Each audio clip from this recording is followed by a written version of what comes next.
इस चित्तौड़गढ़ किले के अंदर हार्दिक स्वागत अभिनंदन है। मेरा नाम हरीश है।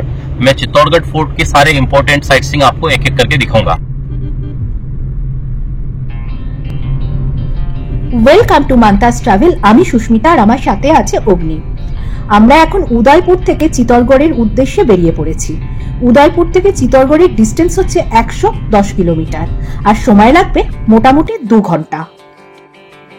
উদয়পুর থেকে চিত্তরগড়েও প্রচুর ট্রেন পাওয়া যায়, ট্রেনেও সময় লাগে মোটামুটি 2 ঘন্টা মতো।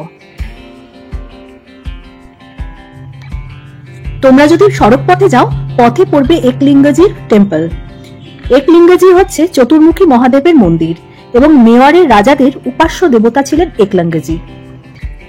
উদয়পুর থেকে ডিস্টেন্স হচ্ছে 20 কিলোমিটার আর টাইম লাগবে প্রায় 40 মিনিট মতো। আমরা চিত্তরগড় যাওয়ার আগে একলিঙ্গজি টেম্পল দর্শন করে যাব। চলে এসেছি একলিঙ্গজি টেম্পলে। এটি তৈরি হয়েছিল প্রায় 8ম শতাব্দীতে। বিভিন্ন সময় এই মন্দির ধ্বংসপ্রাপ্ত হয়। পরবর্তীকালে মহারানা কুম্ভের সময় এর আবার সংস্কার কার্য হয়। এর গায়ের কারুকার্য অপূর্ব। ভেতরে একটা বিশাল টেম্পল কমপ্লেক্স রয়েছে, তার মধ্যে ভগবান মহাদেবের মন্দির আছে। Photography strictly prohibited. এই দেখো, ভেতরটা এখান দিয়ে দেখা যাচ্ছে। বাইরেটাই একটু তোমাদের দেখাচ্ছি। 800 শতাব্দীতে বাপ্পা রাওয়ালের দ্বারা এই মন্দির নির্মিত হয়েছিল। একলিঙ্গজি টেম্পল থেকে আমরা কিছু আগেই বেরিয়ে পড়েছি। একলিঙ্গজি টেম্পল থেকে চিত্তরগড় ফোর্টের ডিস্টেন্স হচ্ছে 131 কিলোমিটার। সময় লাগে 2 থেকে 2.5 ঘন্টা। অ্যাকচুয়ালি উদয়পুর থেকে ডাইরেক্ট চিত্তরগড়ের ডিস্টেন্স হচ্ছে 118 কিলোমিটার। তার মাঝে একলিঙ্গজি টেম্পল যেতে হলে একটু বেশিই ঘুরে যেতে হয়। এখান থেকেও 2 থেকে 2.5 ঘন্টা মতো সময় লাগে। আমরা এখন এগিয়ে চলেছি চিত্তরগড় ফোর্টের দিকে।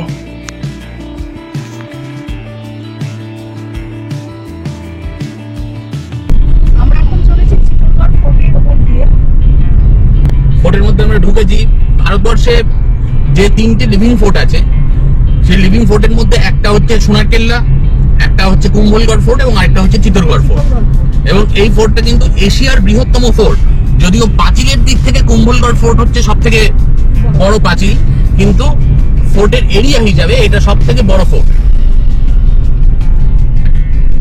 আমরা অলরেডি 2 নম্বর গেট ক্রস করে এলাম। এইরকম 7টা গেট রয়েছে।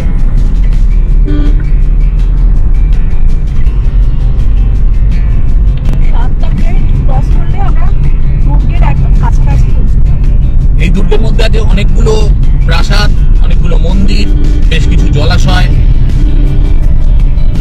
এরিয়াটার মধ্যে দিয়ে যাচ্ছি, বাদিকে পাঁচিলটা দেখা যাচ্ছে, সামনে ফোর্ট প্রপার। এবার যে গেটটা ক্রস করছি এটা হচ্ছে গণেশ পোল। প্রত্যেকটা গেটের নাম এক একটা পোল, যেমন আগেরটা ছিল হনুমান পোল, গণেশ পোল, এটা হচ্ছে জোড়লা পোল। আরেকটা গেট ক্রস করলাম, জোড়লা পোল। উঠে যাচ্ছি উপরের দিকে।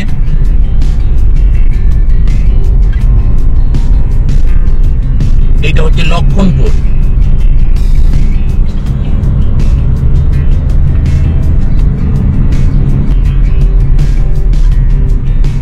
এবার আমরা ক্রস করলাম আরেকটা গেট, এটার নাম হচ্ছে সম্ভবত রামপোল, আমরা যেটুকু পড়েছিলাম।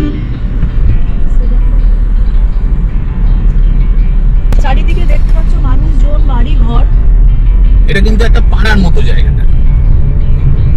এই দুর্গের মধ্যে এখনো মানুষজন বসবাস, অনেক মানুষজন এখানে বসবাস করে। এর মধ্যে প্রচুর দোকানপাটও রয়েছে। এখানে পার্কিং এর জন্য গাড়ি 40 টাকা লাগে।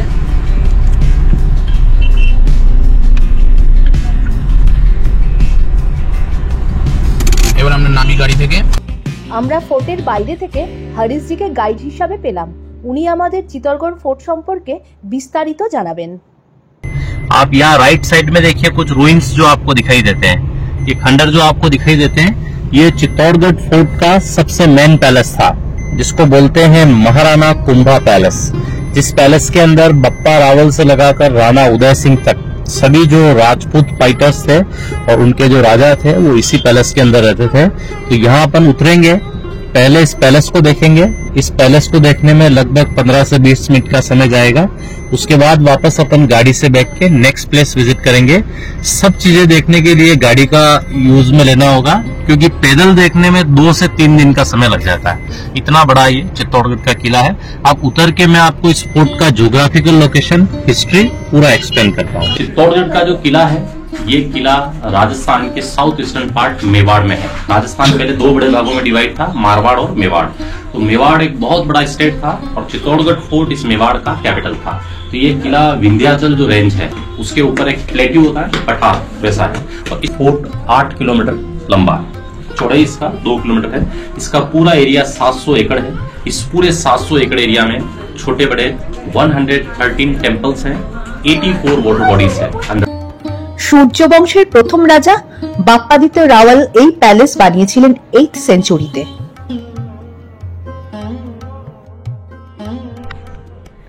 সামনে যে দরজা দেখছো ওটা হচ্ছে ঘোড়া যাতায়াতের রাস্তা ছিল। যে পিলারগুলো দেখছো ওখানে ঘোড়া বাঁধা থাকতো। উপরে দেখতে পাচ্ছ নওয়াবখানা, এখান থেকে নওয়াব বাজানো হতো। সামনের যে জানলাগুলো দেখতে পাচ্ছ সেটার নাম হচ্ছে সুরাজ গোখারা। সুরাজ মানে সূর্য আর গোখারা মানে ব্যালকনি। রয়্যাল ফ্যামিলির মেম্বার সবাই সূর্য বংশের ছিলেন।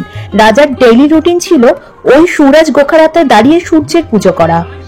আর এই পুরো জায়গাটাকে নহবতখানা বলা হয়।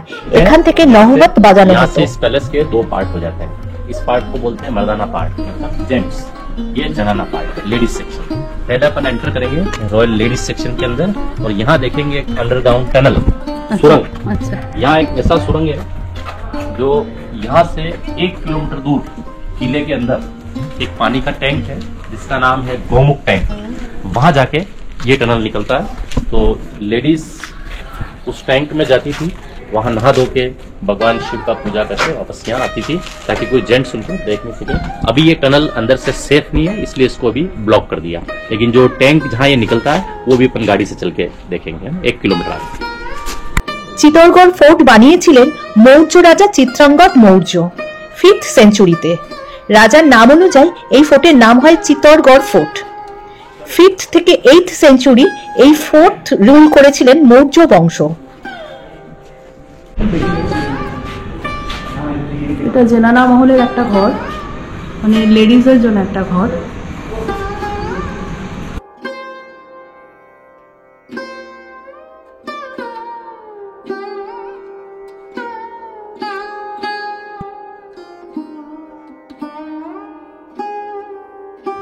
এইথ সেঞ্চুরিতে রাজপুত রাজা বাপ্পাদিত্য রাওয়াত এখানে আসেন।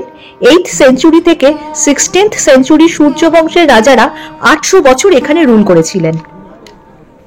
এই 800 বছরের মধ্যে মুঘল ও অন্যান্য মুসলিম রাজারা এখানে বহুবার আক্রমণ করেন। মনে করা হয় প্রায় 27 বার। কিন্তু 3টে আক্রমণ এমন হয় যে এই ফোর্টের সেনারা পরাজিত হয়। যখন পরাজিত হয় তখন এই ফোর্টের মহিলারা নিজেদের সম্মান বাঁচানোর জন্য জহর করেছিলেন। এই রকম জহর 3 বার হয়। ফার্স্ট অ্যাটাক হয়েছিল আলাউদ্দিন খিলজির সময়। সেই সময় এখানকার রানী ছিলেন রানী পদ্মিনী। প্রায় 13,000 থেকে 14,000 ফোর্টের অন্যান্য মহিলাদের নিয়ে রানী জহর করেছিলেন। তোমাদের বলে রাখি, জহর হচ্ছে আগুনে আত্ম-আহুতি দেওয়া। এরপর অ্যাটাক করেন বাহাদুর শাহ। তখন এখানকার রানী ছিলেন রানী কর্ণাবতী। উনি 10,000 থেকে 12,000 মহিলাদের নিয়ে জহর করেছিলেন। কর্ণাবতী ছিলেন মহারানা সংগ্রাম সিং এর স্ত্রী। আর লাস্ট অ্যাটাক করেছিলেন আকবর। সেই সময় এই ফোর্টের রাজা ছিলেন রাজা উদয় সিং। পরে উদয় সিং চিতোরগড় থেকে রাজধানী সরিয়ে উদয়পুরে নিয়ে গেলেন।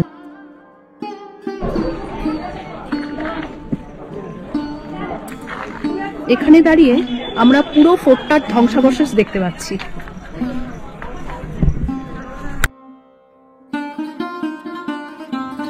আমরা এখন চলেছি মীরাবাই টেম্পলে।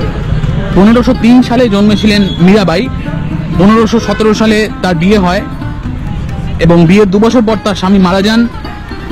তার স্বামীর ভাই তাকে চেষ্টা করে বিষ খাওয়ানোর, কিন্তু এটা একটা কিংবদন্তি যে বিষ হয়ে যায় অমৃত। মীরাবাই প্রথম থেকেই ছিলেন একজন কৃষ্ণ সাধিকা। এই পরে মীরাবাই চলে যান দ্বারকাতে। তারপরে এইখানে তার নামেই একটা মন্দির তৈরি হয়। তিনি বিখ্যাত কৃষ্ণ সাধিকা, তার কথা আমরা সবাই জানি। আমরা এখন চলে এসেছি মীরাবাই টেম্পলে।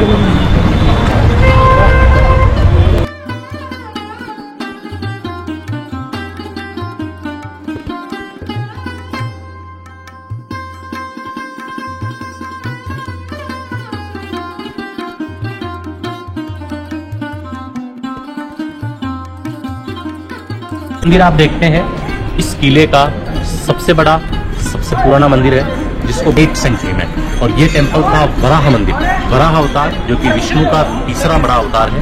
ये वराह मंदिर था। हमले के समय अलाउद्दीन खिलजी ने वराह मूर्ति को और इस मंदिर को तोड़ दिया था। उसके बाद 1448 में जब महाराणा कुंभा इसके राजा थे, तो महाराणा कुंभा ने इस पूरे मंदिर का जीर्णोद्धार किया, और अब इस टेम्पल का नाम है कुंभ श्याम मंदिर। श्याम मतलब कृष्ण है, कुंभ मतलब कुंभा, जिन्होंने इस मंदिर को बनाया था। कुंभ श्याम मंदिर बोलते हैं। इस टेम्पल को ऊपर से आप देखिए, जैसे पुरी जगन्नाथ टेम्पल है, सोमनाथ टेम्पल है, त्र्यंबकेश्वर टेम्पल है, केदारनाथ मंदिर है, वैसे इसका आर्किटेक्चर है।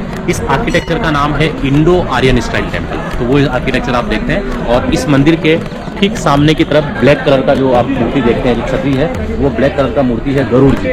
गरुड़ जी जो कि भगवान विष्णु का वाहन है, उनका मूर्ति यहाँ पे है। ठीक इस मंदिर के पास है, इस तरफ मीराबाई का मंदिर है, और इधर ये कुंभ श्याम मंदिर है।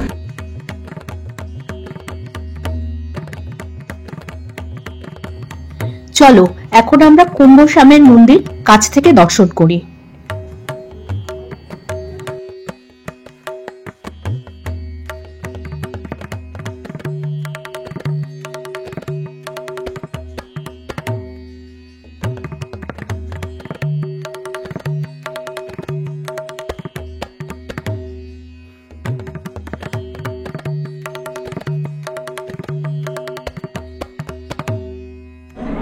চলে এসেছি শ্যাম মন্দিরে।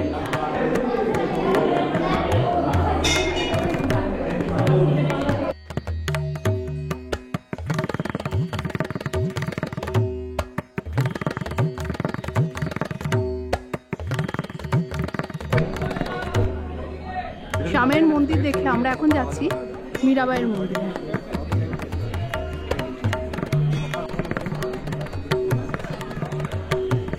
এটা হচ্ছে মীরাবাই মন্দির।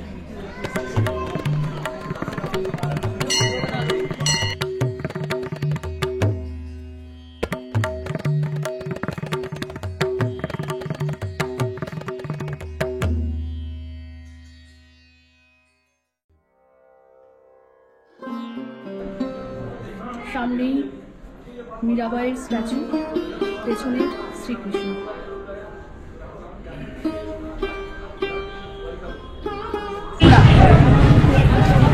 কুম্ভ শ্যাম মন্দির এবং মীরাবাই মন্দির দেখার পরে এবার আমরা চলে এসেছি একটা কমপ্লেক্সে, যেখানে আছে বিজয় স্তম্ভ এবং আরো কয়েকটা দেখার জিনিস। এই গেট দিয়ে আমরা ঢুকছি এবার।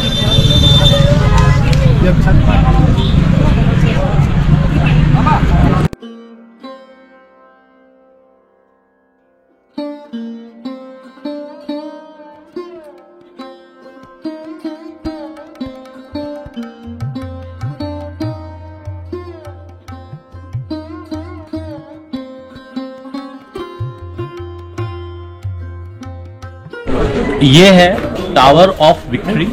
1448 में इस फोर्ट के जो राजा थे महाराणा कुंभा, उन्होंने मालवा और गुजरात की सेनाओं को हराया था, और उस विक्ट्री को सेलिब्रेट करने के लिए इसको बनाया, इसलिए इसको विजय स्तंभ बोलते हैं। इसका हाइट है 37 मीटर, 9 फ्लोर का है, और टावर में ऊपर तक जाने के लिए 157 स्टेप्स हैं, और सभी जो हिंदू डेटीज हैं ये टावर उनको समर्पित है।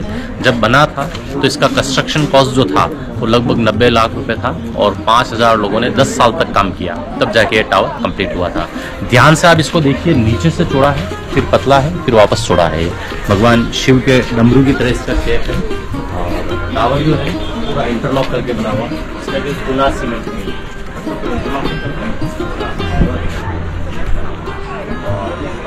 आप देखिए बहुत सारी রাজপুত ইতিহাসের আত্মত্যাগের যে সবথেকে বড় উদাহরণ জহর, অর্থাৎ আগুনের মধ্যে নিজেকে সমর্পণ করা। সমর্পণ না করে, শত্রুর হাতে সমর্পণ না করে আগুনের মধ্যে নিজেকে সমর্পণ করা, যেটা রাজপুত মহিষী নারীরা করেছিলেন। এটা হচ্ছে সেই পূর্ব জহর গেট বা ইস্ট জহর গেট। এই গেটের গায়ে জহরে যাওয়ার আগে তারা রানীরা তাদের রানী এবং যত প্রাসাদের মহিলারা তারা তাদের বাচ্চাদের নিয়ে এই জহরে যেতেন। জহরের জায়গাটা একবার দেখাচ্ছি।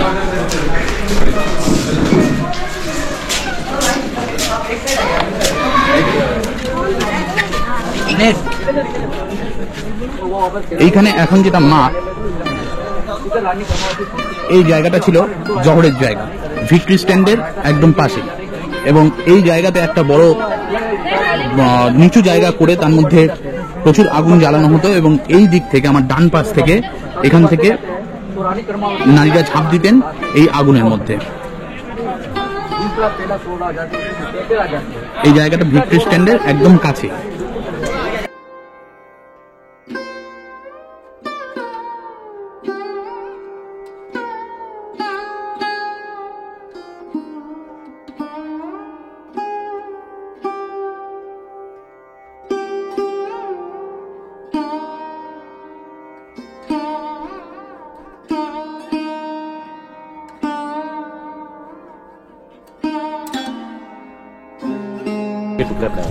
বহু মন্দিরের ধ্বংসাবশেষ। इधर देखो सब उनके रुइंस पड़े हैं, सब मंदिर हमलावरों ने तोड़ दिए।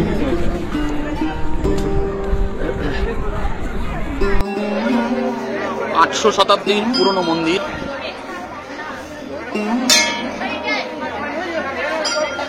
আগে ছিল সূর্য মন্দির, তারপরে সেটা ধ্বংসপ্রাপ্ত হয়। এখন ভেতরে উপাস্য দেবতা কালী।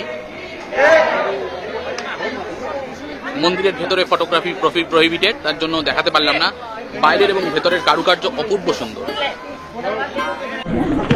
এবার আমরা চলে এসেছি ভোজরাজার তৈরি মন্দিরে, যেটা 1100 শতাব্দীর একটা মন্দির। ভেতরে ব্রহ্মা বিষ্ণু মহেশ্বরের মূর্তি রয়েছে। অপূর্ব কারুকার্য মন্দিরের গায়ে।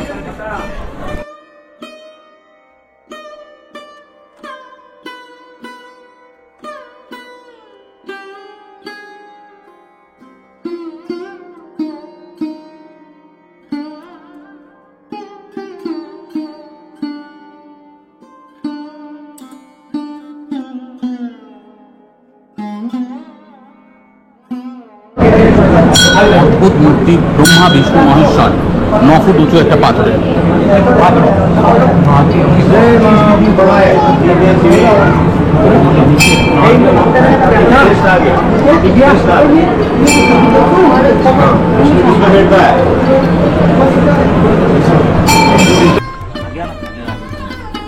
ভিক্টরি স্ট্যান্ড থেকে এখানের একটা রাস্তা দিয়ে আমরা হেঁটে চলেছি দুর্গের দেওয়াল ধরে।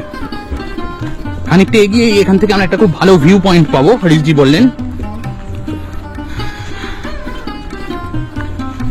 পাথরের এবড়ো খেবড়ো রাস্তা, আমরা এগিয়ে চলেছি।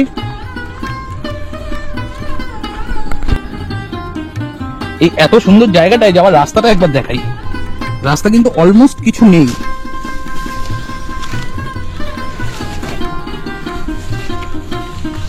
এটা হচ্ছে দুর্গটা। এই জায়গা দিয়ে পুরো শহর দেখা যাচ্ছে।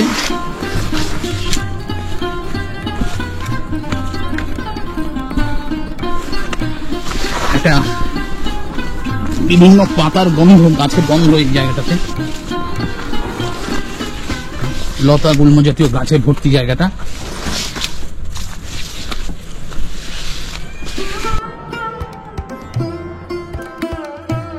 ভিক্টরি স্ট্যান্ড থেকে এই জায়গাটায় অনেকটা হেঁটে আসতে হয়, একদম জঙ্গলের মধ্য দিয়ে রাস্তা। এই জায়গাটায় এই গার্ড ওয়ালটার মধ্যে একটা জায়গা দিয়ে দেখলে পুরো এরিয়া